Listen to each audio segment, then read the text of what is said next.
Welcome to Radio Free Japan,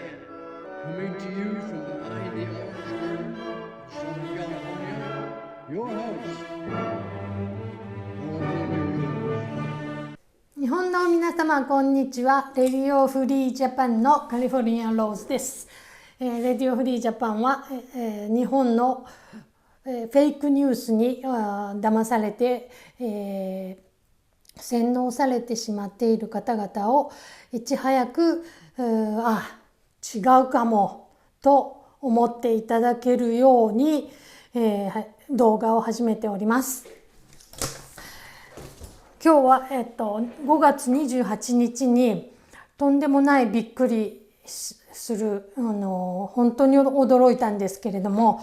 5月28日の夕方でした。5時6時ぐらいだったと思うんですけど、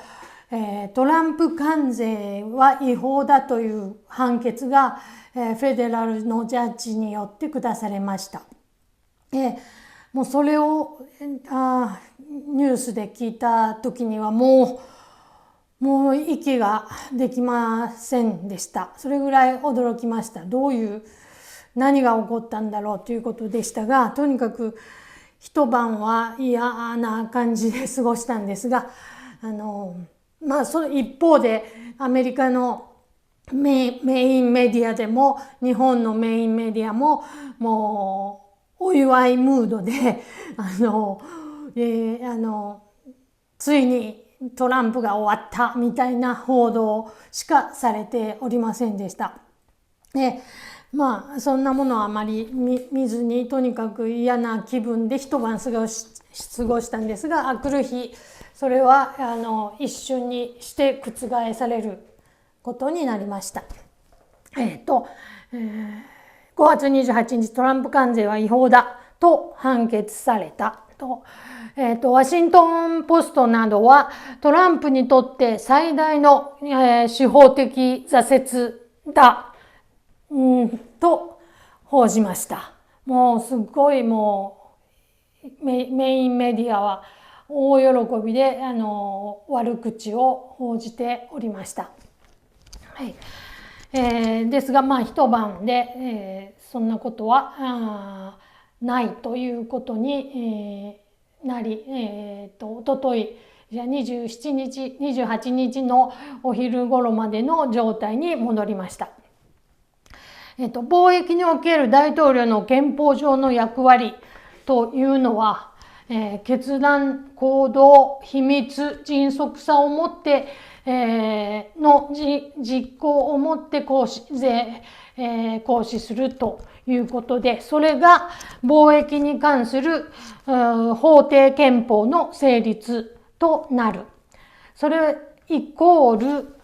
ル大統領を拘束するためのもの、ために制定されたものではなくて、大統領に権限を与えるために制定されたものであるということです。あくまでも大統領が、権限を持って、税金を貿易関税を、取り締まることができるということです。大統領の、法に基づく義務は米国経済、国家安全保障、産業生産力にとって、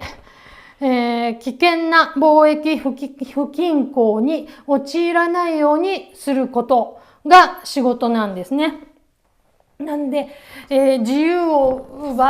奪うとか、めちゃくちゃなことをやってるとか、めちゃくちゃな税金をかけて、不均衡にするとか、経済をめちゃくちゃにするとか、そんなことをやっているわけではないということです。でこの法に基づく義務、米国経済、国家安全保障、産業政策力によって危険な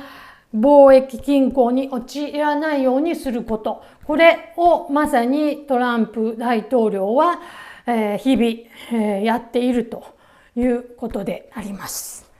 はい。日本のメインメディアももう大騒ぎで28日のだから29日ですね、日本は29日の朝方になると思いますが、もうまあ悪口というのか空見たことかみたいな